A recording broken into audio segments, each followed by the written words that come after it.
नमस्कार, आप देख रहे हैं इंडिया डेली। मैं हूं आशीष सिन्हा। हमारे खास शो कोई सताए हमें बताए में आपका स्वागत है। हम हर रोज ज्वलंत मुद्दों को उठाते हैं जिसका सीधा सरोकार जनता से होता है, यानी आपसे होता है। और आज का हमारा मुद्दा है जंगी मैदान, छात्र हलकान। कोई भी देश जंग नहीं चाहता। वॉर भले ही दो देशों के बीच होता हो, लेकिन इसका खामियाजा कई देश, कई मुल्क भुगतते हैं। ना सिर्फ वहां रहने वाले लोग बल्कि बाहरी लोग भी इससे परेशान होते हैं, उनका भी नुकसान होता है। इसका एक अलग पहलू भी है। जो भारतीय छात्र विदेश में पढ़ाई करके अपना करियर और भविष्य संवारने के लिए जाते हैं, जंग होने से न सिर्फ उनकी पढ़ाई बाधित होती है, साथ ही कोर्स में भी बीच में ड्रॉप आ जाता है। परिवार वाले किसी तरह एक एक पैसा जोड़कर बच्चे को पढ़ाने के लिए उन्हें विदेश भेजते हैं।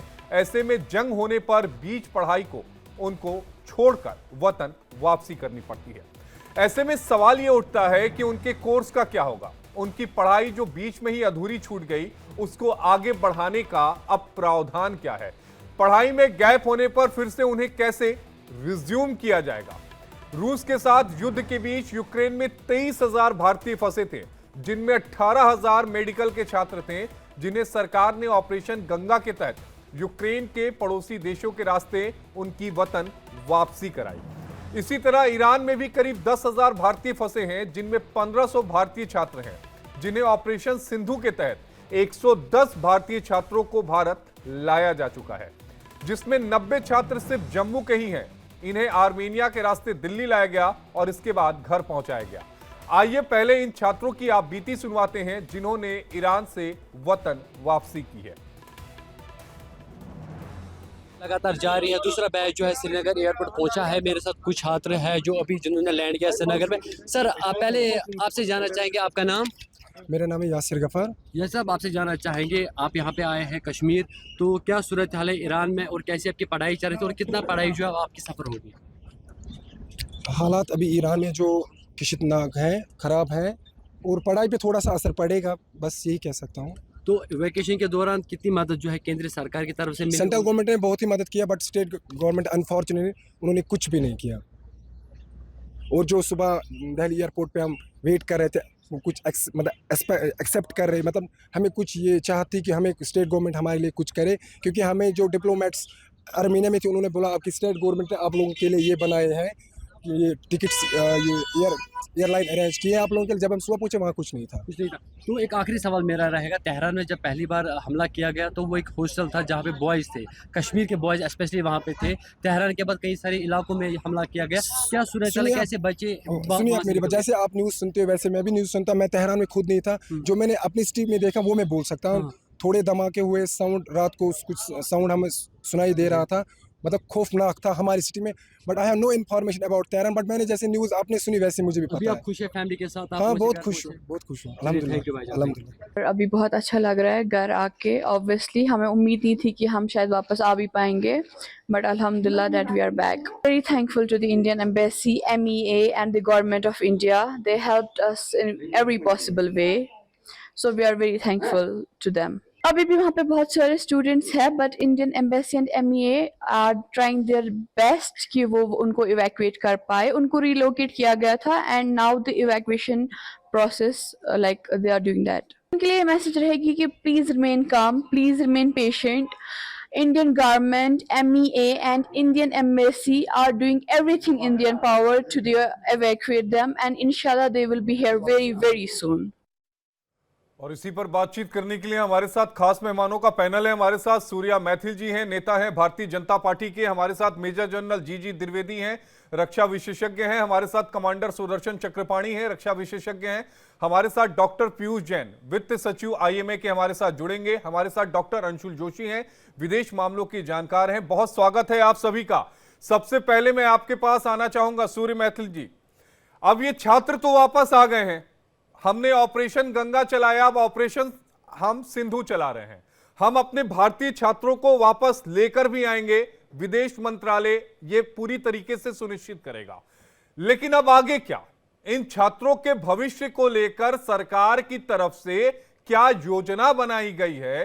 क्योंकि देखिए, एक बात तो तय है कि यूक्रेन और इजराइल का जो युद्ध है वो लंबा भी चलेगा, और यूक्रेन माफ करिएगा, इजराइल और ईरान का जो युद्ध है वो लंबा चलेगा और ईरान में बहुत ज्यादा नुकसान होगा, ये भी तय है। तो अब ऐसे में छात्रों का भविष्य क्या होगा, उसको लेकर क्या योजना है? धन्यवाद पहले तो आपको और पूरे देश को भारत माता की जय, वंदे मातरम। देखिए सिन्हा जी, भारतीय जनता पार्टी की केंद्र सरकार माननीय प्रधानमंत्री जी के नेतृत्व में पूरे विश्व के अंदर कहीं पर भी यदि कोई भी भारतीय कहीं फंसा हुआ है तो उसकी सहायता करने के लिए, उसको सुरक्षित रखने के लिए और उसका साथ देने के लिए सदैव तत्पर है। ये लगातार विगत 11 वर्षों में आपने देखा। अब आपने पूछा मुझसे कि इनके भविष्य का क्या मैं ये कहूं कि योजना है। तो देखिए अभी तो वहां पर जो हमारे छात्र हैं वो फंसे हुए हैं। लगातार सरकार जो है उनको इवैक्यूएट करने में लगी हुई है। एक खेप आई है, लगातार धीरे धीरे हमारी जो एम्बेसी है वहां पर, इंडियन एम्बेसी, वो लगी हुई है, एक्शन मोड में है। हमारी सेना एक्शन मोड में है, हमारा विदेश मंत्रालय एक्शन मोड में है। एक बार सभी छात्र जो हैं वो आ जाएं, उसके बाद जो भी संभव हो सकेगा वो सहायता इन छात्रों की जाएगी ताकि इनका भविष्य है वो स्वर्णिम रहे, इनका भविष्य सुरक्षित रहे और ये एक जिम्मेदार शहरी बन सके। सूर्य जी, क्या कोई शुरुआत में रोड मैप है? यूक्रेन को देखकर क्या हमने शुरुआत में ही इस बार कोई रोड मैप तैयार किया है? क्योंकि ये 1500 जो छात्र हैं, इसमें से ज्यादातर जो छात्र हैं वो मेडिकल के छात्र हैं। देखिए आशीष जी, सबसे पहली बात, भारत के अंदर यदि कोई भी मेडिकल एंट्रेंस होता है उसमें ये पार्टिसिपेट करते तो ये भारत में ही रह जाते। अब इन्होंने अगर विदेश चुना तो वहां की जो परिस्थितियां हैं वो अलग हैं। भारत के नियम कायदे कानून जो है वो अलग है। हो सकता है कि सरकार कोई अलग से नीति लेके आए, लेकिन अभी तक तो मेरी जानकारी नहीं है कि कोई इस प्रकार की नीति है कि जिसके अंदर जो लोग विदेश जाकर और मैनेजमेंट सीट खरीदते हैं या पेड सीट खरीदते हैं या फिर एक्स्ट्रा डोनेशन देके या बड़ी फीस देकर वहां के मेडिकल कॉलेजेस में एडमिशन देते हैं और वहां पर अपनी मेडिकल प्रैक्टिस करते हैं, उनको यदि भारत लेके आया जा रहा है तो उनके लिए एक अलग से सिस्टम बनाया जाए। नहीं, हमारे देश वहां यहाँ पर एक एग्जाम होता है। सूर्या जी, मैं आपको जानकारी के लिए बता दूं कि यहाँ पर एक एग्जाम कराया जाता है आईएमए की तरफ से। अरे सिन्हा साहब, मैंने आपको पहले ही बताया कि मेडिकल एंट्रेंस टेस्ट होता है, मुझको पता है पहले से ही। 12वीं के बाद होता है। तो अरे 12वीं के बाद नहीं होता, एमबीबीएस करके आने के बाद भी होता है भाई साहब। अरे सूर्या जी, मैंने कई डिबेट यूक्रेन पे किए हैं। मैं रिसर्च करके यहाँ पर आके बैठता हूँ सूर्या जी। ऐसा नहीं होता है कि उठ के आके यहाँ बैठ गया। रिसर्च करके आके बैठ के आपसे सवाल पूछ रहा हूं क्योंकि मुझे पता है कि यहाँ पर जितने भी गेस्ट हैं उनकी नॉलेज मुझसे ज्यादा होगी, लिहाजा उनसे सवाल पूछने के लिए मुझे ज्यादा पढ़ना पड़ेगा। आप डिबेट में बुलाते हैं तो आप लगातार बोलकर अपना और मेरा। अरे सूर्या जी, आप तर्कों पे बोलेंगे ही नहीं, आप तर्कों पे बोल नहीं रहे हैं, आप 12वीं की बात कर रहे हैं। ठीक है, ठीक है, अंशुल जोशी जी से एक मिनट रुक जाइए, एक मिनट रुक जाइए। डॉक्टर अंशुल जोशी जी से मैं समझ लूं। Doctor Anshul Joshi ji please.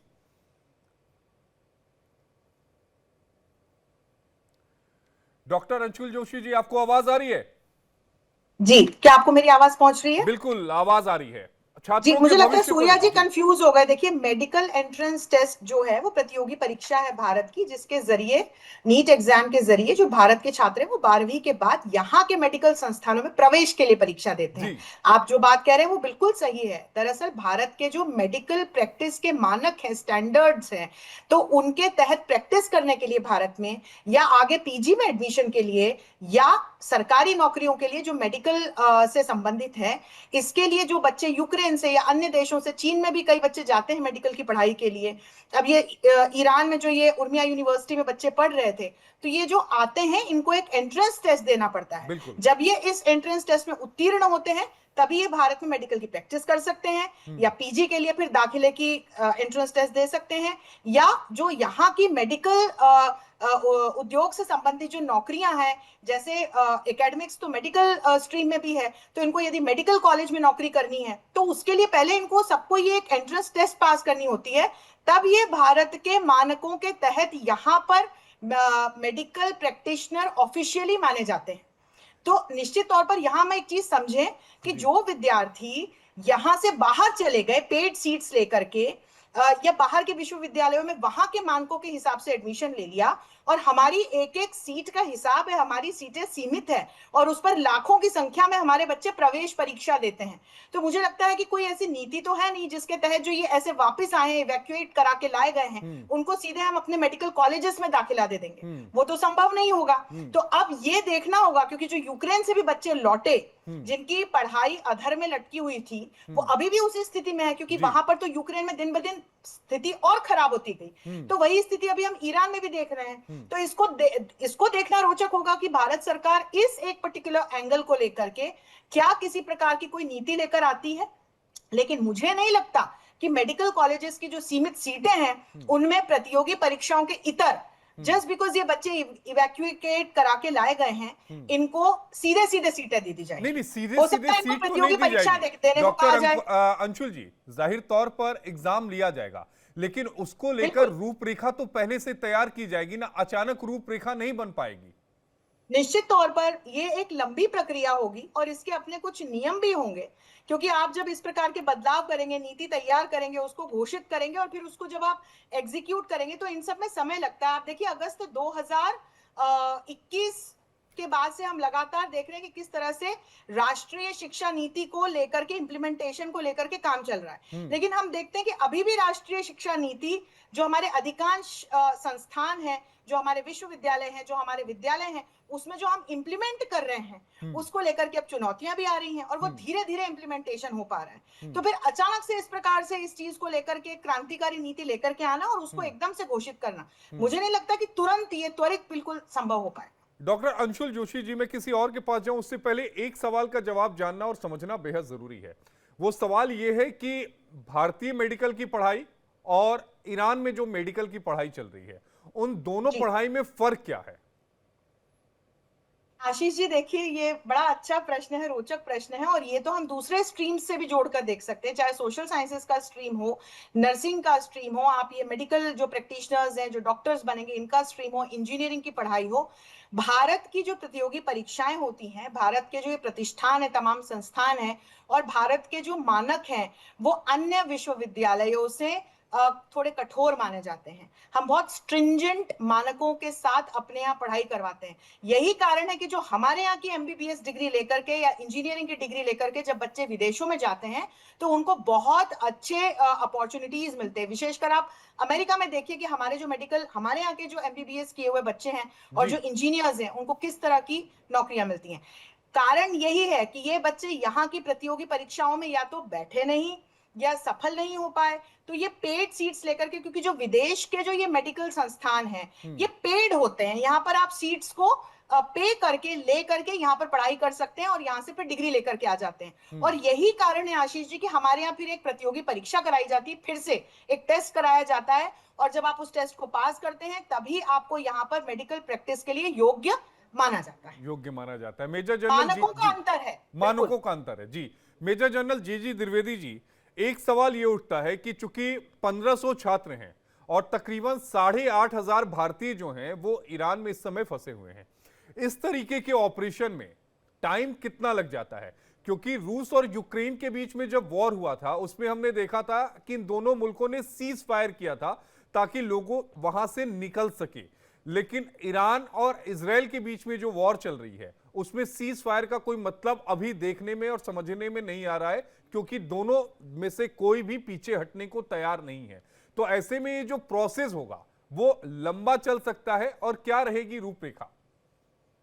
आशीष, मैं आपको इससे पहले कि ये सवाल का जवाब दूं, थोड़ा और स्पष्टीकरण देना चाहता हूं। ये स्टूडेंट जो हैं उनका जब आते हैं तो उनका क्या प्रॉब्लम है, क्योंकि मैं पिछले 10 साल से अभी एज ए प्रोफेसर पढ़ाता हूँ बड़ी यूनिवर्सिटीज में, तो उसमें 2-3 प्रॉब्लम होती है। पहले तो जो कैरिकुलम होता है, हमारा कैरिकुलम उनका कैरिकुलम एक जैसा नहीं होता है। तो जब वो आते हैं तो वो कैरिकुलम जो होता है यूनिवर्सिटी टू यूनिवर्सिटी अलग अलग होता है।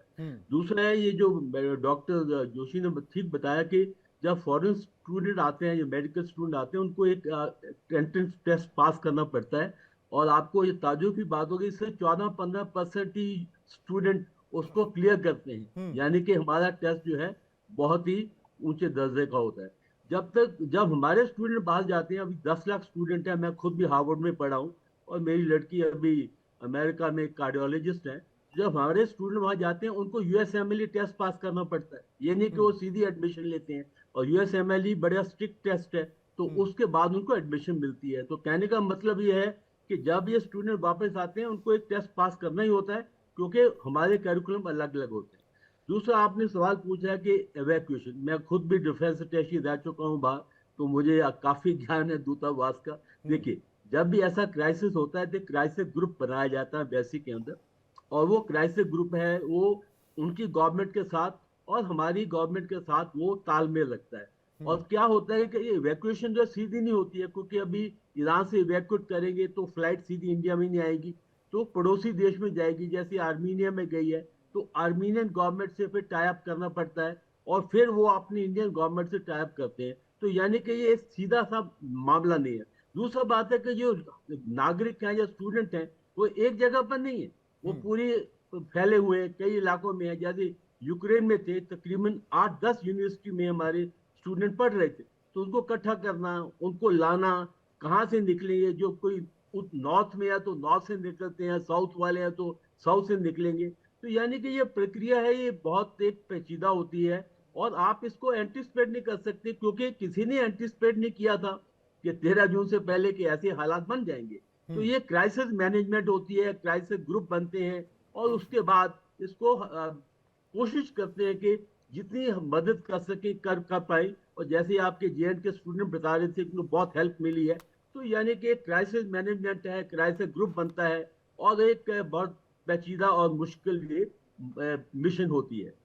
आशीष, मिशन बहुत ही पेचीदा और मुश्किल होता है। कमांडर सुदर्शन चक्रपाणी जी, जिस तरह से दोनों तरफ से तेवर हैं, ईरान की बात करें चाहे इजराइल की बात करें, और बीच में अमेरिका अपनी एंट्री जो है वो जबरदस्ती करना भी चाहता है। डोनाल्ड ट्रंप कभी कहते हैं कि बातचीत होगी, फिर कहते हैं कि उनको पता है कि बातचीत के टेबल पर कहाँ आना है, फिर कहते हैं कि नहीं अब विनाश निश्चित है।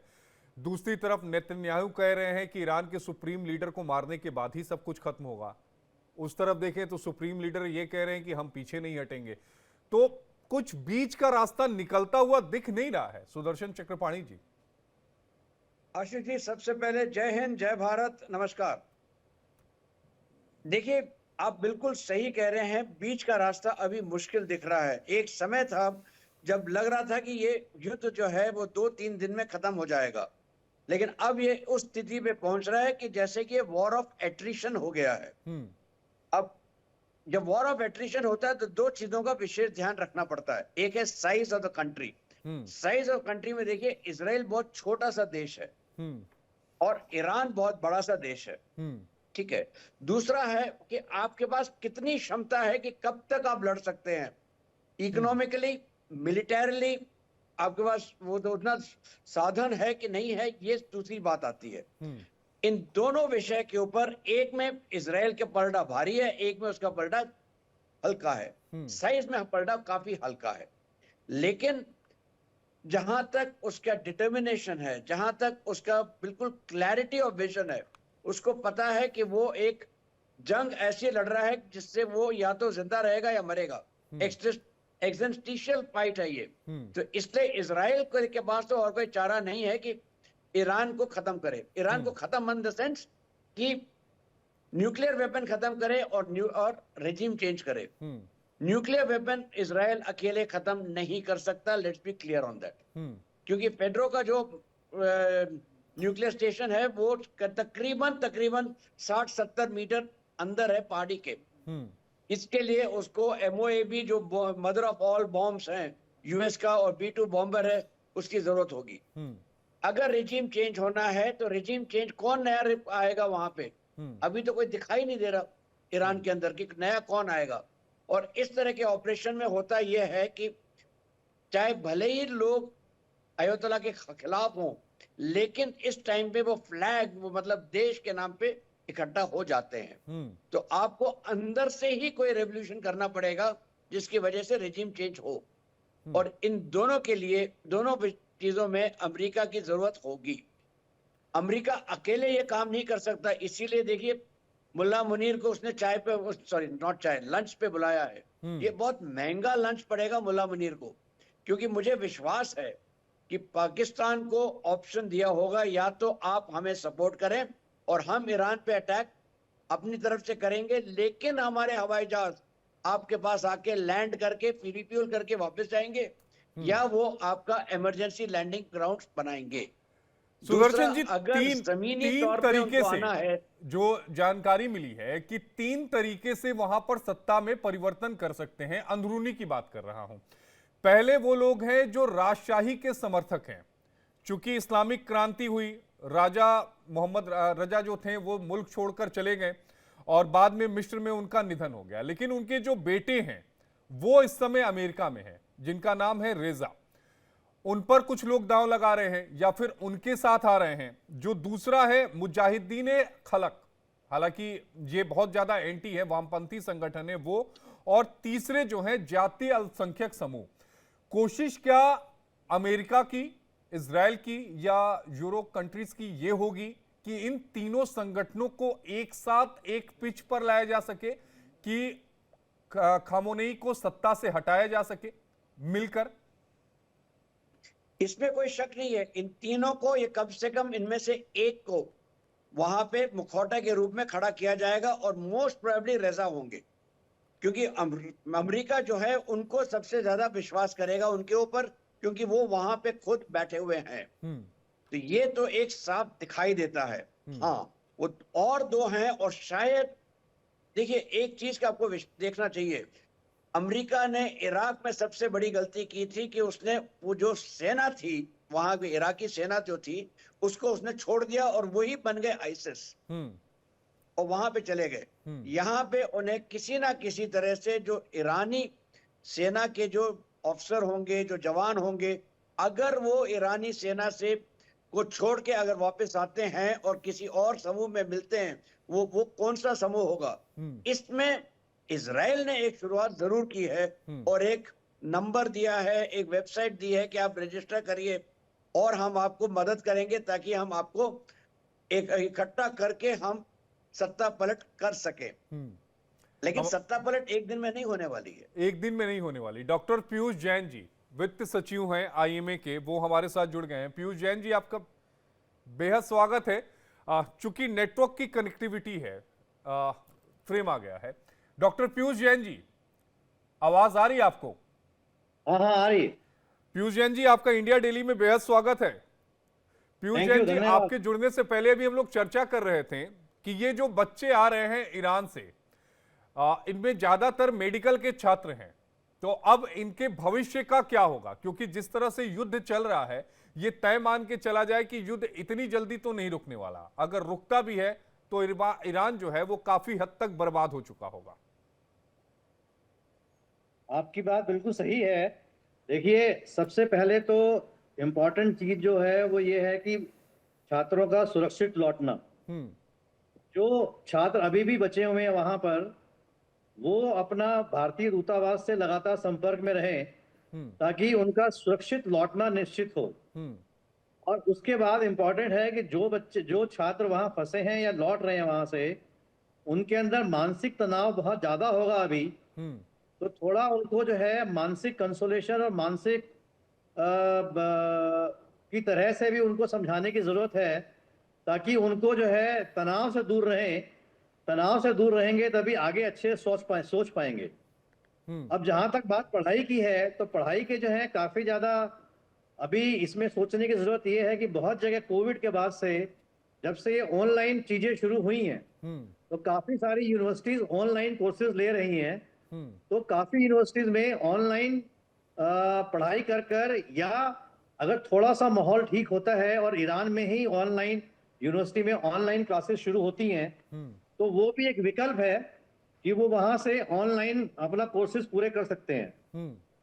दूसरा, भारत में भी काफी यूनिवर्सिटीज हैं जो इस तरह के विदेशी छात्रों का ट्रांसफर स्वीकार करती हैं।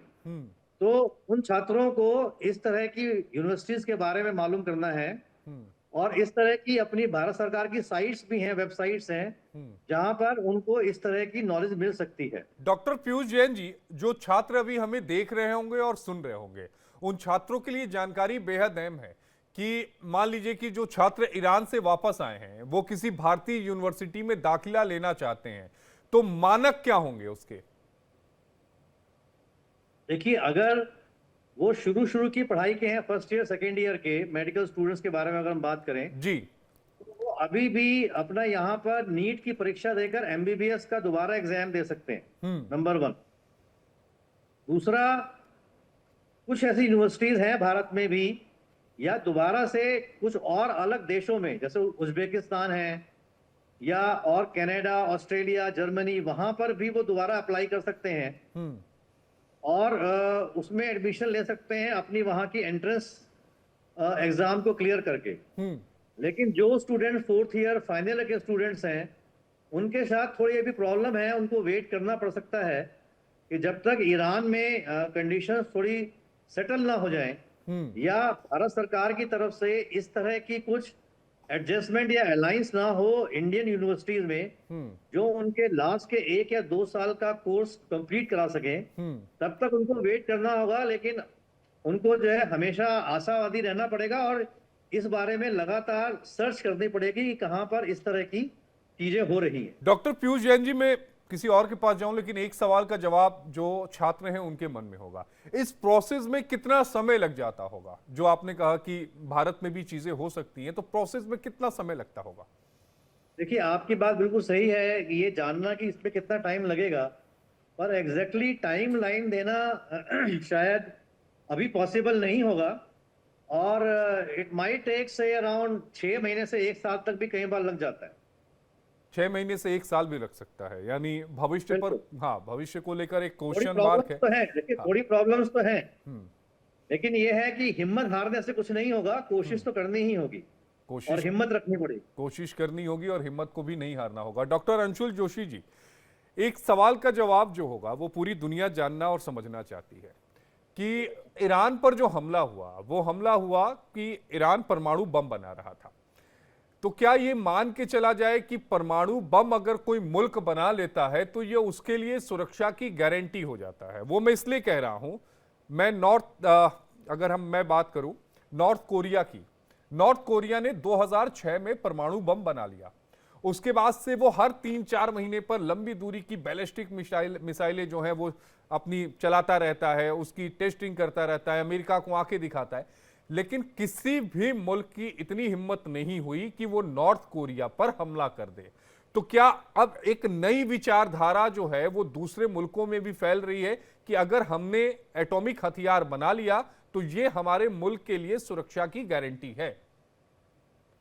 आशीष जी, परमाणु शक्ति को हमेशा से जो हम एक ट्रेडिशनल डेफिनेशन ऑफ पावर की दृष्टि से देखते हैं, जिसमें 1992 में जब जोसेफ नाय ने सॉफ्ट पावर की टर्म कॉइन करके जोड़ा, तो फिर शक्ति के थोड़े आयाम बदले और कोल्ड वॉर भी खत्म हुआ था। तो उसके बाद फिर वैश्विक राजनीति का परिदृश्य भी बदला। लेकिन प्रथम और द्वितीय विश्व युद्ध के दौरान हमने देखा कि किस प्रकार से लगातार परमाणु शक्ति को लेकर शक्तिवान देशों ने काम किया और ये टेरिटरी और मिलिट्री के अतिरिक्त आपके पास किस प्रकार की परमाणु क्षमताएं हैं, बम है, तो ये क्षमता निश्चित तौर पर शक्ति का एक आयाम तो किसी भी देश को जोड़ करके देती ही है।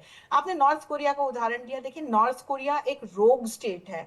वो अंतरराष्ट्रीय न नियमन कानूनों को मानता है, न किसी प्रकार की जो अंतरराष्ट्रीय ट्रीटीज हैं या एक न्यूक्लियर जो वेपन्स हैं उनका इस्तेमाल ना हो पूरे विश्व में, इसको लेकर के जिस प्रकार के नियमन बने हुए हैं, नॉर्मेटिव फ्रेमवर्क्स हैं, उनसे भी नॉर्थ कोरिया पीछे रहता है, उनको किसी को मानता नहीं है। तो इसलिए ये कारण है कि वो एक रोग स्टेट है। इसका मतलब ये नहीं है कि वो किसी भी देश पर परमाणु हमला कर सकता है, क्योंकि परमाणु हमले को लेकर या परमाणु शक्ति को लेकर आशीष जी एक और कंसेप्ट है, उसे हम म्यूचुअल अश्योर्ड डिस्ट्रक्शन कहते हैं, इसे मैड थ्योरी कहते हैं। और यही कारण है कि जब 1962 का क्यूबन मिसाइल क्राइसिस हुआ था और यूएसएसआर ने क्यूबा में अपने जो न्यूक्लियर मिसाइल्स थे वो वहां डिप्लॉय कर दिए थे यूएस को डराने के लिए, तो यूएस ने भी बदले में यूरोप की फिर भूमिका इस्तेमाल करते हुए इसी प्रकार का एक कदम उठाया। और फिर यूएसएसआर को समझ में आया कि यदि वो यूएस पर हमला करेगा तो यूएस भी न्यूक्लियर शक्ति का उपयोग करेगा और दोनों का विध्वंस तय है। तो न्यूक्लियर शक्ति निश्चित तौर पर आपको शक्ति का एक नया आयाम तो देती है।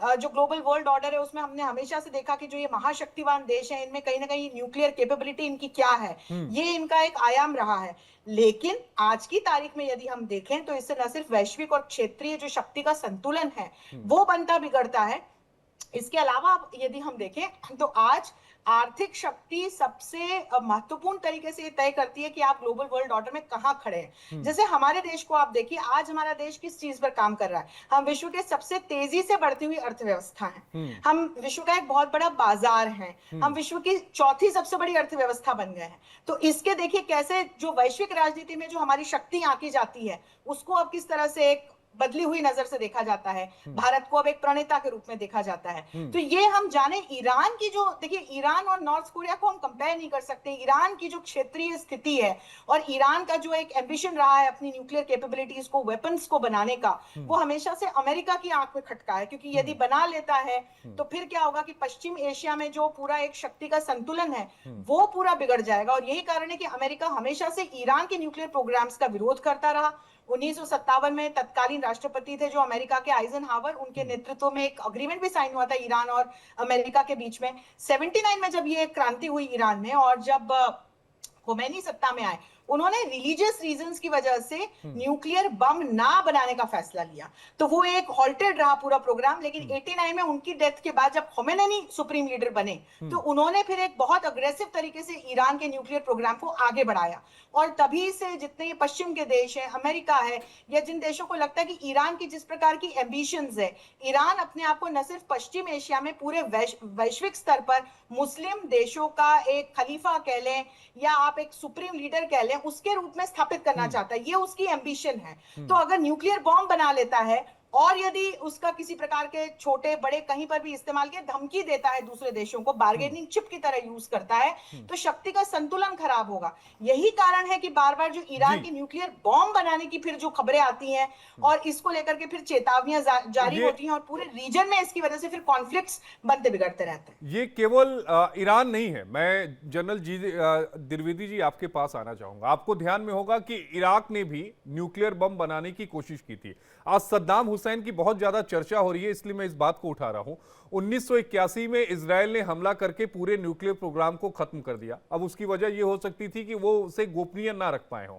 और उसके ठीक 22 सालों के बाद क्या हुआ? 2003 में अमेरिका ने और ब्रिटेन ने इराक पर हमला किया। सद्दाम हुसैन को 2006 में फांसी पर लटका दिया गया। लीबिया की बात करें, 2003 में लीबिया ने भी कोशिश की थी कि हम परमाणु बम बनाएंगे, लेकिन लीबिया के न्यूक्लियर प्रोग्राम पर को रद्द करना पड़ा क्योंकि इतने ज्यादा प्रतिबंध लगा दिए गए थे।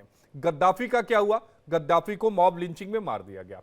सीरिया 2007 में उसने कोशिश की, लेकिन उसके भी प्रोग्राम को रद्द कर दिया गया। हमले हुए, इजराइल ने हमला किया और बाद में आज वहां पर अगर बात करें सीरिया में, तो एक आतंकवादी जो कभी ओसामा बिन लादेन का राइट हैंड हुआ करता था, बल-अशर, वो इस समय वहां का राष्ट्रपति बना हुआ है। बात अगर यूक्रेन की भी कर ले, जब सोवियत संघ का विघटन नहीं हुआ था तो रूस और यूक्रेन के पास बराबर के परमाणु हथियार थे। बुदापेस्ट की संधि यूक्रेन करता है जिसमें वो अपने सारे न्यूक्लियर हथियार को खत्म कर देता है, जिसके बदले में इंश्योरेंस ये दी जाती है रूस की तरफ से और ब्रिटेन की तरफ से और अमेरिका की तरफ से कि हम आपकी रक्षा करेंगे। होता क्या है, 2014 में उसकी सीमा में रूस घुस जाता है और उसके बाद क्रीमिया पर कब्जा कर लेता है। मैं इसीलिए कह रहा हूं, मेरा कहने का मतलब यह है कि क्या ये मुल्क इसीलिए बनाना चाहते हैं कि न्यूक्लियर वेपन बनाने के बाद ये सुरक्षा की गारंटी हो जाएगी, और जो ये ताकतवर मुल्क है वो नहीं चाहते कि कोई हमारे इक्विवेलेंट आके खड़ा हो जाए। जी द्विवेदी जी, आपसे। देखो, थोड़ा सा मैं इसको बारीकी से बताऊंगा क्योंकि मेरा अपना पर्सनल एक्सपीरियंस है। मैं चाइना और नॉर्थ कोरिया में डिफेंस अटैची रह चुका हूँ 3 साल के लिए, तो इसलिए नॉर्थ कोरिया को बहुत अच्छी तरह पहचानता हूँ। उस पर एक किताब भी लिखी है। तो देखो, नॉर्थ कोरिया को जो बॉम्ब बनाने की जो मदद की है वो चाइना ने की है, क्योंकि जब कोरिया की लड़ाई हुई तो चाइना कोरिया के साथ लड़ा और 1953 में ये लड़ाई खत्म हुई है। वहाँ 38 पैरेलल बनी, जिसके साउथ और नॉर्थ कोरिया में डिवीजन हो गई। तो नॉर्थ कोरिया जो है ये एक चाइना का एलाई है और इसमें चाइना ने इसकी बहुत मदद की है न्यूक्लियर कैपेबिलिटी के लिए। और चाइना का ये 3 देशों के ऊपर इनका एक तालमेल है। नॉर्थ कोरिया ने पाकिस्तान की बहुत मदद की। जब मैं वहां था तो हमने खुद देखा कि जो उनकी टाइपो-3 मिसाइल थी वो पूरे पाकिस्तान के अंदर उन्होंने भेजी और उसको पेंट करके उन्होंने बना दिया बाबर और अब्दाली। तो पॉइंट ये है कि चाइना इसके ऊपर इनका बहुत ही योगदान है। दूसरा बात है कि ईरान, देखो ईरान भी चाइना के ग्रुपिंग में है और उसको भी मदद मिली है पाकिस्तान से और कुछ हद तक चाइना से भी। पॉइंट ये है कि आजकल जो जोसेफ नए की बात की, जब मैं हार्वर्ड में था तो जोसेफ नए हमारे प्रोफेसर थे, तो उन्होंने उनकी एक नई थ्योरी निकली थी, वो है स्मार्ट पावर। यानी कि आपके पास सॉफ्ट पावर भी होनी चाहिए, आपका हार्ड पावर भी होनी चाहिए, और किस तरह आप दोनों का इस्तेमाल करते हैं उसको स्मार्ट पावर बोलते हैं।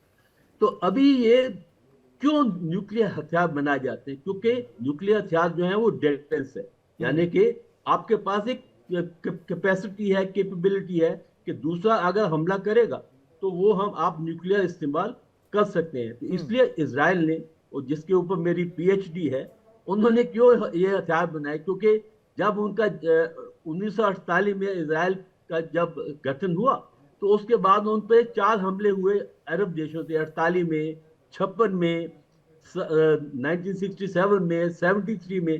तो 5-6 देश उनके ऊपर हमला करते थे इकट्ठे। तो उन्होंने इसलिए ये जो एटॉमिक बॉम्ब बनाया।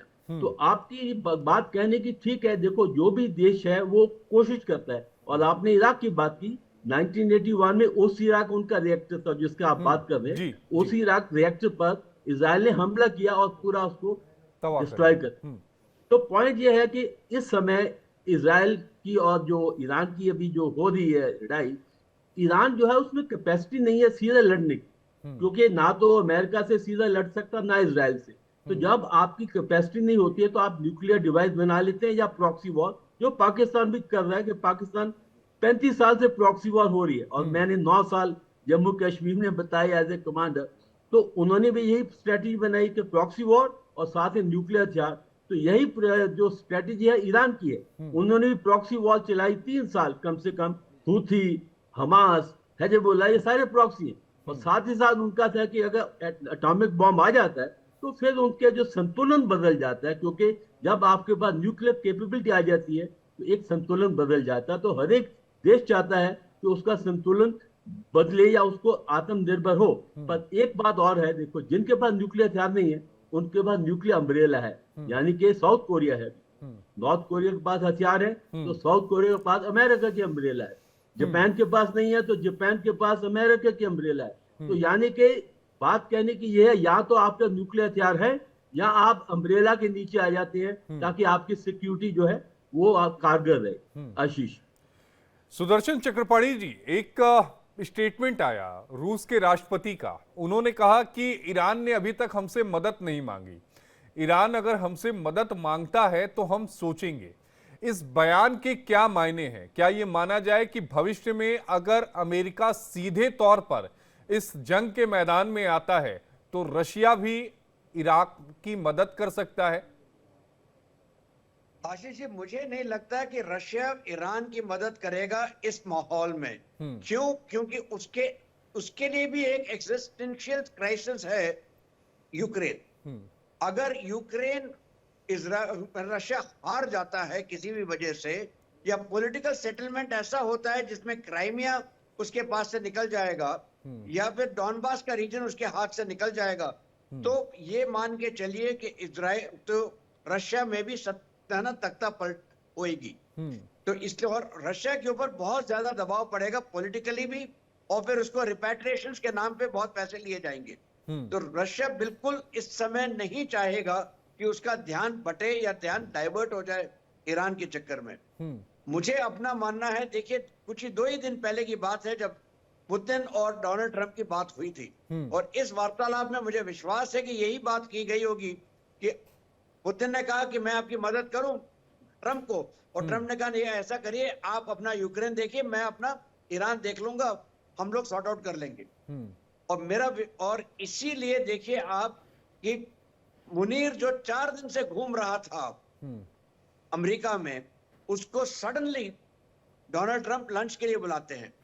लंच कब बुलाते हैं? कि वो G7 को छोड़ के वहां पे आते हैं और फिर लंच पे बुलाते हैं। तो मुझे विश्वास है कि ये पूरा का पूरा प्रकरण जो है ये ऐसा होने वाला है कि ईरान को पूरी तरह से दबाया जाए, पूरी तरह से नष्ट किया जाए, नॉट ईरान बट उसका न्यूक्लियर वेपन। और दूसरी बात, तख्ता पलट होगा यहाँ पे, और उसमें पाकिस्तान की अहम भूमिका होगी, क्योंकि देखिए आप ईरान का नक्शा देखिएगा, ईरान के जो भी स्ट्राइक्स हुए हैं ईरान के ऊपर वो सब उसके वेस्ट साइड में हुए हैं।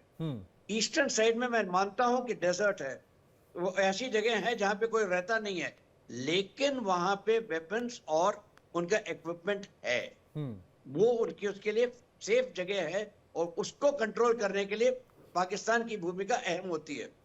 पाकिस्तान को यहाँ पे मानना पड़ेगा, क्योंकि अगर नहीं मानेगा तो बलूचिस्तान का पत्ता अमेरिका के हाथ में है। लेकिन एक सवाल यहां पर यह भी उठता है चक्रपाणी जी कि जो ईरान का जो न्यूक्लियर सेंटर है, जहां पर ईरान परमाणु बम बना रहा है, वो 295 फीट नीचे है, यानी 90 मीटर की गहराई में है। जो अमेरिका का B-2 बॉम्बर की अगर हम बात कर ले तो वो 200 फीट तक भेदने में पूरी तरीके से सक्षम है, लेकिन ये 295 फीट है। तो ऐसे में या तो एक से ज्यादा बम गिराने होंगे। मैं आता हूं अंशुल जोशी जी, मैं इस पर आपका भी जवाब ले लूंगा, लेकिन चक्रपाणी जी से इस पे ले लूंगा। या तो फिर अगर वहां पर किसी भी तरह से अगर रिएक्शन होता है तो फिर उसकी जिम्मेदारी कौन होगा, और क्या ये इतना आसान लगता है, क्योंकि गहराई बहुत ज्यादा है। आशीष जी देखिए, ये सिंदूर ऑपरेशन में हमने ये एक चीज बहुत अच्छी तरीके से दिखाई है। बिल्कुल डॉक्टर जोशी बिल्कुल सही कह रहे थे, जनरल द्विवेदी सही कह रहे थे। परमाणु बम जो है या परमाणु अम्ब्रेला जो है, छाता जो है, ये एक तरह से सिक्योरिटी गारंटी हुआ करती थी, लेकिन ऑपरेशन सिंदूर ने इसको बिल्कुल अलग रास्ता दिखा दिया कि यहाँ क्या हुआ है। आपने परमाणु बम नहीं मारे, आपने परमाणु बम के ऊपर कुछ नहीं किया, लेकिन उनके जो रास्ते थे उनको ध्वस्त किया, और ऐसा कर दिया कि अब वो इस्तेमाल नहीं किए जा सकते। राइट, जो ये एक तरह से कंट्रोल आपने किया है। यही चीज आप देखिए, पेरिफेरी में अटैक करके उनके सेंट्रीफ्यूजेस को उड़ा दो, पावर सप्लाई खराब कर दो, और अंदर कुक ऑफ कर दो न्यूक्लियर किसी एक छोटे से वेपन को, ताकि कंटेमिनेशन अंदर का अंदर रह जाए, बाहर ना आए। यही चीज की इजराइल ने इस ऑपरेशन में, यही चीज अमेरिका दोहराएगा। लेकिन हाँ, आप बिल्कुल सही कह रहे हो, 290 फीट और 200 फीट में बहुत बड़ा फासला है, 90 फीट का फासला। जी द्विवेदी जी, मैं आता हूं आपके पास अंशुल जी। जी द्विवेदी जी, आप कुछ कह रहे थे, प्लीज सर। बात करते हैं तो ये नहीं होता कि आपकी डायरेक्ट हिट है, जब वो धमाका होता है, उस धमाके से भी काफी नुकसान होता है। तो अगर आप 290 फुट पर नहीं भी पहुंच पाए, जब आपने 200 फुट पर पहुंच गए, तो जो धमाका होता है, धमाके से बहुत डिस्ट्रक्शन होती है, जिसको हम कहते हैं सिंपैथेटिक डेटोनेशन। यानी कि आपने सीधा नहीं मारा, बट आपकी जो उसमें एक किस्म का धमाका होता है, वेव्स आती हैं, तो सिंपैथेटिक डेटोनेशन होती है। तो उससे क्या कहते हैं कि काफी नुकसान होगा। और साथ ही साथ ये है कि उसकी जो इंफ्रास्ट्रक्चर है, देखो सेंट्रीफ्यूज तो एक जगह पर है, पर उसका इंफ्रास्ट्रक्चर बहुत होता है। तो इंफ्रास्ट्रक्चर भी आप अगर बात करते हैं तो उसका काफी असर पड़ता है। मेन चीज ये है कि अगर वो डिस्ट्रॉय ना भी कर पाए तो डिले हो जाएगा, यानी कि जो भी उनका ये प्रोग्राम है वो 10-15 साल आगे डिले हो जाएगा, उसमें काफी चीजें बदल जाएंगी। आशीष, अंशुल जोशी जी, आप इस बात पे तो अपनी राय रखिएगा ही, लेकिन एक जवाब जो देश की जनता जानना चाहती होगी कि हमारे मुल्क के इतने सारे बच्चे, चाहे यूरोपियन कंट्रीज हों, चाहे यूक्रेन की बात करें, ईरान की बात करें, अजरबैजान की बात करें, यहां पर मेडिकल की पढ़ाई क्यों पढ़ने जाते हैं, इसका भी आप जवाब दीजिएगा उसके साथ। जी आशीष जी, दरअसल जब हमने ये चर्चा करी कि जो न्यूक्लियर ठिकाने हैं ईरान के, इनकी जिस प्रकार की गहराई है, और कई तो जैसे जो तेहरान न्यूक्लियर प्रोग्राम पे बहुत इंपॉर्टेंट प्लांट है, फोर्डो फ्यूल एनरिचमेंट प्लांट, ये पहाड़ियों में है, बहुत अंडरग्राउंड है। तो इसके लिए जो आप B-2 स्टेल्थ बॉम्बर की बात कर रहे थे, उसके जरिए जो क्लस्टर बॉम्ब है, GBU-57 मॉब जिसको कहते हैं, उसके जरिए मल्टीपल स्ट्राइक्स की जा सकती है। तो ये है कि हम ये समझ रहे हैं कि इसकी जो एक बॉम्ब की पेनिट्रेट करने की शक्ति 60 मीटर, हमारे 200 फीट के करीब है, और हम ये देख रहे हैं कि 260 से 295 फीट की गहराई है जहां पर जो इनका जो निशाना है वो है। लेकिन ये देखिए कि बहुत बड़ा एक एक्सप्लोजिव पेलोड ये बॉम्ब कैरी करता है, और ये डेटोनेट होने के बाद ये जहां तक इसने पेनिट्रेट किया और एक धमाका किया, तो ये मल्टीपल स्ट्राइक स्टेल्थ बॉम्बर कर सकता है।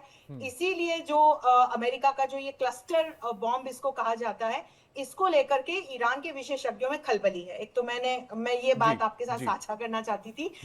दूसरा, निश्चित तौर पर ये एक बहुत महत्वपूर्ण बिंदु है कि जो बच्चे हैं जो विदेशों में पढ़ाई कर रहे हैं, विशेषकर जो मेडिकल की पढ़ाई कर रहे हैं, ये विदेशों में जाते हैं, तो हमारे यहाँ पर नीट की जो एंट्रेंस टेस्ट होती है, अब तो यूनिफाइड मेडिकल एंट्रेंस टेस्ट होती है, जो पूरे देश भर के जो मेडिकल प्रतिष्ठान है, संस्थान है, उनके लिए होती है। इसके माध्यम से अलग अलग जो इनका कट ऑफ जाता है, उसके माध्यम से छात्र छात्राओं को इसमें दाखिला मिल सकता है। यदि हम विदेश के मेडिकल कॉलेजेस में देखें, तो जो ये अधिकांश इस प्रकार के जो देशों में स्थित है, जैसे यूक्रेन हुआ या उज्बेकिस्तान हुआ, चीन, जो बच्चे पढ़ने जाते हैं, वो अधिकांश इस प्रकार के मेडिकल इंस्टीट्यूट्स हैं जो प्राइवेट हैं, आशीष जी, और जो पेड सीट्स बच्चों को दे देते हैं। तो यहाँ अपने यहाँ पर समझिए, जिस प्रकार की हमारी जनसंख्या है, जिस तरह की मेडिकल सीट्स अलग अलग प्रतिष्ठानों में हैं, तो निश्चित तौर पर देयर इज अ गैप, और इसको लेकर के भारत सरकार बड़े पैमाने पर काम भी कर रही है। हमने पिछले एक दशक में देखा है कि किस तरह से क्रांतिकारी परिवर्तन, चाहे आप आईआईटी की जो सीट्स हैं और अलग अलग जो कैंपसेस हैं इसके देश के अलग अलग भागों में खोले गए हैं, और विदेशों में भी इसके कैंपसेस खोले गए हैं। आईआईटी जैसे चेन्नई का कैंपस खोला गया है, उसी प्रकार से जो हमारे एम्स हैं, नए एम्स बनाए गए हैं, नए दूसरे जो रीजनल मेडिकल कॉलेजेस हैं, इस गैप को फुलफिल करने के लिए खोले जा रहे हैं। लेकिन आशीष जी, फिर भी ये प्रश्न रह जाता है कि प्रतियोगी परीक्षाओं को पास करना तो फिर विद्यार्थियों के हाथ में है, और यही कारण है कि बड़े पैमाने पर कई ये जो बच्चे हैं, इनके पेरेंट्स, इनको विशेषकर जो इस प्रकार के देश है जहां पर प्रॉब्लम्स चल रही हैं, ये तो पेरेंट्स के देखने की बात है, ये मेडिकल की पढ़ाई के लिए बाहर जाते हैं। तो इसमें हम ये कर सकते हैं कि हम जिस भारतीय शिक्षा नीति की बात कर रहे हैं, उसके तहत मेडिकल की सीट्स बढ़ाई जाए, इंफ्रास्ट्रक्चर डेवलपमेंट हो, और अलग अलग मुझे लगता है अंशुल जी की जो फैसिलिटी है उसको बढ़ाना होगा, क्योंकि पिछली बार की अगर हम बात करें तो 22 लाख छात्रों ने नीट की परीक्षा दी थी, और हमारे पास सीट मेरे ख्याल से प्राइवेट मिला दे तो 80 या 90 हजार होगी। आप इस पे ज्यादा प्रकाश डालिएगा।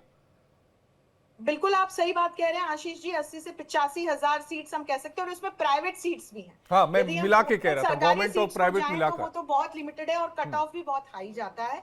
तो निश्चित तौर पर हम विदेशी विश्वविद्यालयों की ओर क्यों देखें, हम तो अपने विश्वविद्यालयों को एनरिच करने का काम करें, पर निश्चित तौर पर इसके लिए फंडिंग भी चाहिए, इसके लिए समय भी चाहिए, क्योंकि हम रातों रात जब आप मेडिकल की पढ़ाई करवाते हैं, विशेषकर या इंजीनियरिंग की, तो इसके लिए कई प्रकार की सुविधाओं की आवश्यकता होती है। तो हम एकदम रातों रात मेडिकल की पढ़ाई या मेडिकल के कैंपसेस, इनके साथ विशेष कुछ जो सीट्स के हॉस्पिटल्स हैं, वो होना आवश्यक है, जहां पर जो मेडिकल के छात्र छात्राएं वो अपनी प्रैक्टिस कर सकें।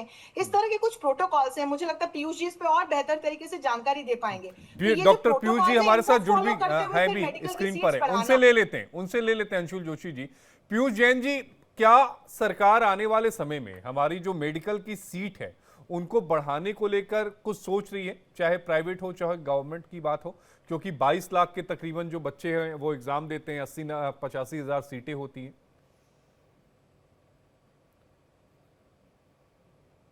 अनम्यूट करिएगा सर, पीयूष सर अनम्यूट करिएगा। सॉरी जी आशीष जी, सरकार की अपनी पूरी कोशिश है कि चाहे वो अंडर ग्रेजुएट की सीट हो एमबीबीएस की, या पोस्ट ग्रेजुएट की हो एमडी एमएस की, पिछले 15 से 20 सालों में लगातार मेडिकल कॉलेजेस की नंबर बढ़ता जा रहा है और सीट्स भी लगातार बढ़ रही हैं, और आगे आने वाले टाइम में इसके ऊपर और ज्यादा काम किया जा रहा है। पर जैसे मैडम ने अभी बताया कि ये मेडिकल कॉलेज खोलना, वहां पे सीटें बढ़ाना, it is not a overnight program, it takes time, और सरकार को भी प्रॉपर जगह देखनी होती है, प्रॉपर हॉस्पिटल्स को उनसे अलाइंस करना होता है, और कहीं भी मेडिकल कॉलेज खोलने में काफी एफर्ट लगता है। बट स्टिल जैसे जिस तरह के कॉलेज अभी खुल रहे हैं, अभी 600 से ज्यादा प्राइवेट और सरकारी मिलाकर कॉलेज हैं इंडिया में, और इनका नंबर और वीकली और मंथली बेसिस पर लगातार बढ़ रहा है। तो डेफिनेटली और ज्यादा कॉलेज खोलने की, और ज्यादा मेडिकल सीट्स बढ़ाने की जरूरत है। जैसा कि आपने कहा कि जहाँ पे ये बाहर देशों में लोग पढ़ने जाते हैं, काफी बच्चे वो हैं जो हमारे यहाँ पे नीट का एग्जाम क्लियर नहीं कर पाते, जो हमारा गवर्नमेंट ऑफ इंडिया, जो हमारा इंडिया का एनएमसी का नीट का एग्जाम है उसको क्लियर नहीं कर पाते हैं, या जो प्राइवेट कॉलेजेस है हमारे यहाँ पे, शायद उनको उनकी फीस ज़्यादा लगती है। तो इस जो ईरान या यूक्रेन में जो बच्चे पहले गए थे हमारे पढ़ने के लिए, वहाँ प्रोबेबली जो एडमिशन फी है और जो पढ़ाई का खर्चा है कंपैरेटिवली शायद इंडिया से कम है। तो इसके ऊपर भी भारत सरकार लगातार कोशिश कर रही है कि कैसे ये इस खर्चे का बैलेंस भी किया जाए, ताकि जो भी स्टूडेंट्स हैं जो इतना खर्चा अफोर्ड नहीं कर पा रहे किसी भी कारण से, ये उनकी भी रीच में आए। तो लगातार इसके लिए कोशिशें चल रही हैं और आने वाले टाइम में और कोशिशें बढ़ेंगी।